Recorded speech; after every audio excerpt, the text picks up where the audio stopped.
여러분 안녕하십니까? AI 거품론이 좀처럼 잦아들지 않으면서 소폭 상승 출발했던 코스피가 다시 내림세로 돌아섰습니다. 장중 4,010선까지 후퇴하기도 했는데요. 자세한 내용 취재기자 연결해 알아봅니다. 이한나 기자. 네, 이한나입니다. 네, 현재 증시 상황 짚어주시죠. 네, 오후 2시 50분 기준 코스피는 어제보다 1.83% 내린 4,016선에서 거래되고 있습니다. 기관과 외국인의 1조 원이 넘는 돈반 매도가 지수를 끌어내리고 있습니다. 시총 상위 종목들도 대부분 약세를 보이고 있습니다.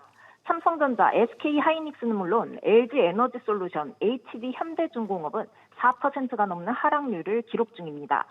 코스닥 역시 2.05% 내린 919.06에 거래되고 있습니다. 달러원 환율은 4원 60전 올라 1,475원 40전으로 1,480선에 바짝 다가섰습니다. 네, 지금 시장 전반이 약세를 보이는 배경은 뭡니까? 네, AI 산업을 둘러싼 투자 불안 심리가 간밤 뉴욕 증시를 압박하며 3대 지수 모두 하락 마감한 영향이 컸습니다. 특히 AI 반도체 기업인 브로드컴이 최근 3거래일 동안 약 20% 급락한 점이 투자 심리를 크게 위축시켰습니다. 반도체 관련주로 구성된 필라델피아 반도체 지수도 0.61% 하락했습니다. 또 미 고용보고서 발표를 앞두고 적극적인 포지션 설정을 자제하는 분위기인데요. 이번 고용보고서는 43일 동안 이어졌던 셧다운 여파로 10월과 11월 데이터가 통합 발표됩니다. 시장 전문가들은 11월 신규 고용이 5만 명에 그쳐 9월 11만 9천 명에 비해 큰 폭으로 줄어들 것으로 보고 있습니다. 10월에는 가구 설문조사가 진행되지 못하면서 실업률이 사상 처음으로 공백으로 남게 됩니다. SBS 비즈 이한나입니다. 최근에 환율 상승세가 국내 미국 투자자들, 즉 서학개미 때문이라는 분석이 있었습니다. 그런데 이와 별개로 비싼 달러를 사서 이 해외 투자에 뛰어드는 건 투자자들 스스로도 부담이죠. 그 부담이 실제 투자 패턴에서도 변화를 가져오기 시작했습니다. 지웅배 기자, 이 서학개미 투자 금액이 크게 줄었다고요? 네, 한국예탁결제원에 따르면 지난 6일에서 12일 약 2억 3천만 달러, 우리 돈 3,370억여 원을 순매수했는데요. 이는 직전주 10억 달러 순매수와 비교해 80% 가까이 급감한 수준입니다. 2주 전 순매수 결제액 13억 7천만 달러와 비교해선 80% 넘게 쪼그라들었습니다. 특히 매수액 감소세가 두드러졌습니다. 11월 22일에서 28일 주 62억 달러에서 57억 달러, 50억 달러로 2주 사이 11억 달러 넘게 급감했습니다. 반면 매도액은 48억 달러 선 안팎에서 고르게 유지됐습니다. 네, 결국은 이 비싼 달러에 망설이기 시작한 걸로 보이네요. 네, 원달러 환율이 고공행진 흐름을 보이며 미국 주식 투자를 위한 환전에 부담을 느낀 투자자가 늘어난 것으로 보입니다. 실제로 지난달 평균 환율은 1,460원 40전으로 외환위기 이후 월평균 최고치를 기록했습니다. 또 지난 13일에는 야간 거래에서 1,477원을 기록해 심리적 저항선인 1,480원 코앞까지 다다르기도 했습니다. 이 기간 뉴욕 증시가 상승 추세였음에도 순매수세가 줄었다는 점은 투자자들 부담이 상당했음을 짐작할 수 있는 대목입니다. 이와 함께 지난주 미국 연방준비제도에서 올해 마지막 금리 결정이 남아있던 상황인 만큼 불확실성이 높았던 점도 영향을 줬을 것으로 보입니다. 이런 가운데 이번 주 미 고용지표와 일본 기준금리 발표가 예정돼 있는데요. 미국 고용이 부진하고 유럽과 일본이 긴축에 나설 경우 달러가 약세를 보이며 원달러 환율이 하락 흐름을 보일 가능성도 점쳐지고 있습니다. SBS 비즈 지웅배입니다. 자사주 소급 의무화를 추진 중인 더불어민주당은 3차 상법 개정안의 후속 조치로 의무 공개 매수제 도입을 준비하고 있습니다. 적대적 M&A로부터 기업을 보호하기 위한 경영권 방어 장치라는 설명이지만 재계에서는 원한 적이 없다며 반대 입장을 전달한 걸로 확인됐습니다. 취재기자 연결합니다. 정보윤 기자. 네, 정보윤입니다. 네, 정 기자, 당초에 재계를 위한 제도라는 거 아니었나요? 네, 더불어민주당과 대한상공회의소 등 경제 8단체는 지난주 자사주 소각 의무화 등과 관련해 비공개 간담회를 진행했는데요. 이 자리에서 재계는 여당에 의무공개 매수제 도입에 찬성하지 않는다는 입장을 전달한 것으로 파악됐습니다. 간담회 직후 오기형 민주당 코스피 5천 특위 위원장이 경영계가 오히려 의무공개 매수제를 빨리 도입해달라고 한다고 말한 것과는 배치되는데요. 오 위원장은 이에 의무공개 매수제가 윤석열 정부 때 정부안으로 나온 거라 재계와 상당히 조율이 돼 있을 것으로 이해하고 있었다며 경제 8단체 내에서도 찬성과 반대 등 다양한 의견이 있을 것이라고 밝혔습니다. 네, 재계가 의무 공개 매수제에 반대하더라도 이 여당의 추진 입장이 확고한데 이에 대한 재계 반응은 어떻습니까? 네, 재계가 여당의 의무 공개 매수 발동 기준을 25%에서 30%로 상향해 줄 것을 요청한 것으로 확인됐습니다. 현재 국회에 발의된 자본시장법 개정안들은 25% 이상 지분을 취득하면 남은 지분 전량 매수를 의무화하는 내용을 담고 있는데요. 경영권 방어 효과를 강화하기 위해 이 기준을 올려야 한다는 겁니다. 재계 관계자는 의무 공개 매수제를 도입하더라도 기준을 최소 30% 이상으로 해야 한다는 의견이라며 영국, EU 등 해외에서도 대부분 30% 안팎이라고 설명했습니다. 이 밖에 매수 비율도 쟁점인데 특위는 지난 정부에서 금융위가 추진한 50% 플러스 한 주와 여당 발의안인 100% 사이에서 절충안을 검토 중입니다. 당정은 3차 상법 개정안 처리 이후 발동 기준과 매수 비율 등 구체적인 쟁점을 정리해 내년 상반기 의무 공개 매수제를 도입한다는 방침입니다. SBS 비제 정부인입니다. 타깃 데이트 펀드 TDF 상품은 청년기엔 위험 자산을 늘리고 은퇴가 가까워질수록 안전 자산을 높이는 퇴직연금 자동 운용 펀드로 투자자들에게 인기가 높습니다. 그러나 일부 상품들은 특정 지역이나 자산의 비중이 지나치게 높아 노후 자금용 펀드로는 부적절하다는 지적에 따라 금융당국이 손질에 나선 걸로 확인됐습니다. 신다미 기자. 네, 신다입니다. 네, TDF 상품의 안전성을 높이기 위해 어떤 조치가 이뤄집니까? 네, 금융감독원은 다수의 국가, 다양한 자산으로 분산 투자하는 방향으로 퇴직연금 감독 규정 시행세칙을 내년 1분기 안에 개정하기로 했습니다.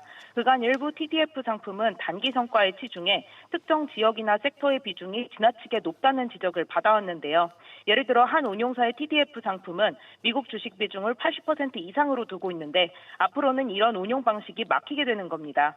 이번 개정에 따라 자산운용사들은 해당 TDF의 운용 전략을 규정에 맞게 변경할 것으로 보입니다. 또 금감원은 TDF ETF 상품의 경우 ETF 특성상 사고팔기가 지나치게 쉬워 퇴직연금의 안전자산 할당분에서 투자할 수 없도록 막는 방안도 추진해왔는데요. TDF 펀드 상품과 형평성에 어긋난다는 업계 의견을 반영해 투자자들이 지금처럼 TDF ETF에도 퇴직연금 자산을 100%까지 투자할 수 있게 했습니다. 네, 또 TDF 상품의 안전성을 보여주기 위한 방안들도 논의되고 있다고요? 네, 그렇습니다. 금감원은 현재 규정을 통해 위험자산 비중을 명시하도록 해 나머지 비중은 예금이나 채권 등 안전자산과 금이나 부동산 펀드 등 제3의 자산으로 채워왔는데요. 금감원에선 해당 규정을 안전자산의 비중을 명시하는 개선안을 추진하고 있습니다. 다만 업계에서는 투자자 이탈 우려를 밝혀 평행선을 달리고 있는데요. 이에 더해 내년 4월부터는 적격 TDF 상품명에는 적격을 의무적으로 표시하도록 금융투자협회는 관련 개정을 예고했습니다. 지난 2018년 이전 TDF 상품의 경우 적격 요건을 갖추지 않았지만 여전히 TDF 이름을 쓰고 있어 투자자의 혼동을 초래했습니다. SBS 비제 신다입니다. 내년 원화 스테이블 코인 도입을 앞두고 금융사들 사이에선 선점 경쟁이 본격화되고 있습니다. 이제는 은행 앱에서 코인 잔고까지 들여다볼 수 있는 단계에 왔는데요. 취재기자 연결합니다. 오수영 기자. 네, 오수영입니다. 네, 발빠르게 움직이고 있는 은행 대체 어딘가요? K뱅크와 카카오뱅크 앱에서는 비트코인은 물론 테더, USDT 잔고도 조회할 수 있습니다. 스테이블코인의 대표격인 테더의 보유량과 시세를 은행 앱에서 한눈에 볼 수 있게 했다는 점에서 원화 코인 결제 시장을 선점하려는 은행들의 경쟁적인 움직임으로 풀이됩니다. K뱅크는 지난해 9월, 카카오뱅크는 올해 6월부터 각각 이 서비스 제공을 시작했는데요. K뱅크가 오는 23일부터 이 서비스를 개편하고 이름을 기존 가상자산 조회에서 업비트 라운지로 바꾸면서 업비트와의 제휴를 더 명시적으로 공고히 합니다. 최근 하나금융이 두나무 네이버와 동맹을 맺으면서 업비트와 K뱅크 간의 독점적인 관계에 균열이 생기는 게 아니냐는 목소리가 시장에서 나왔었는데 이를 의식한 움직임으로 풀이됩니다.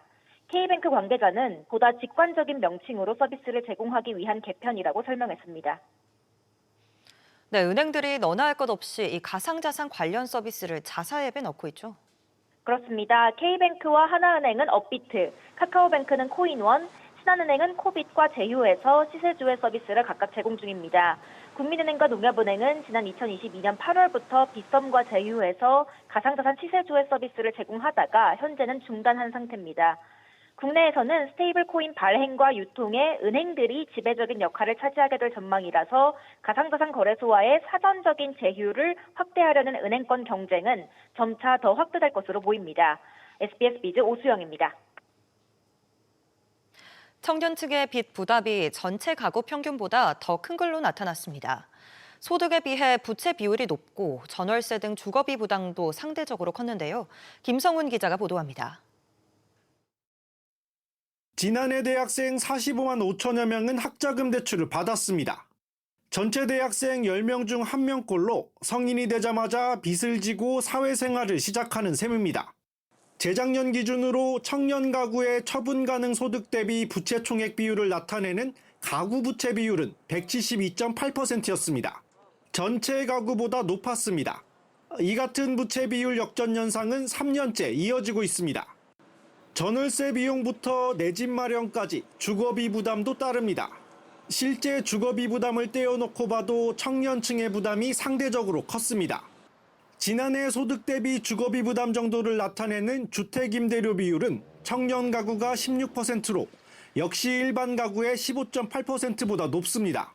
이른바 영끌비투 등 무리한 투자 움직임도 청년의 높은 부채에 일부 영향을 미친 걸로 보입니다. 젊은 친구들도 투자는 많이 하긴 하는데 소득이 작고 학자금 부채가 기본 깔려 있을 가능성이 되게 높고 전세자금 대출 받아야 되고 있고. 국가통계연구원은 청년의 가계부채는 청년의 현재 삶뿐만 아니라 이후의 삶의 질에도 영향을 미칠 수 있어 정책적 관리가 필요하다고 지적했습니다. 이런 가운데 청년의 불안감은 큰 것으로 나타났습니다. 정신적, 육체적으로 삶의 무기력함을 느끼는 번아웃 경험률은 32.3%로 3명 중 1명꼴로 조사됐습니다. 혼자 사는 청년 비율은 25.8%까지 높아져 4명 중 1명 수준까지 높아졌습니다. SBS 비즈 김성훈입니다. 세대가 내려올수록 같은 나이더라도 혼인과 출산 비율은 점점 낮아지는 걸로 나타났습니다. 이런 가운데 거주지나 소득과 관계없이 육아휴직을 사용한 경우에는 이후 다자녀로 이어질 가능성이 더 컸습니다. 취재기자 연결해 들어보겠습니다. 정윤영 기자. 네, 정윤영입니다. 네, 같은 나이라도 이 혼인과 출산 비율이 달라지는 모습이네요. 그렇습니다. 국가데이터처가 국내에서 출생 신고한 83년생에서 95년생 내국인 전체를 대상으로 분석한 결과를 발표했는데요. 남녀 모두 출생 연도가 빠를수록 미혼과 미출산 비율이 낮았습니다. 가령 2015년 32살인 83년생 남자의 미혼 비율은 57.1%, 2020년 32살인 88년생 남자의 미혼 비율은 67.6%였습니다.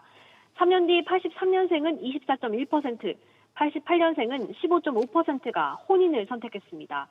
또 83년생의 경우 2015년 미출산 비율이 73%였다가 3년 뒤 20.7%는 출산을 선택한 반면 88년생은 14.5%에 그쳤습니다. 남자는 상시 근로소득이 평균 이하인 경우 미혼 미출산 비율이 높았고 반대로 여자는 평균 초과인 경우 미혼 미출산 비율이 높았습니다. 네, 육아휴직 사용이 출산율을 높이는 데 영향을 줬다는 게 통계로도 드러났네요. 네, 2015년에서 2020년 동안 첫 자녀를 출산한 상시 근로자를 대상으로 조사했는데요. 남녀 모두 육아휴직 사용자는 미사용자보다 3년 뒤 다자녀 비율이 높았습니다. 여자의 경우 육아휴직 사용자 비율이 78.9%였는데요. 3년 뒤 사용자 중 다자녀 비율은 39.2%, 미사용자 중 다자녀 비율은 30.1%였습니다.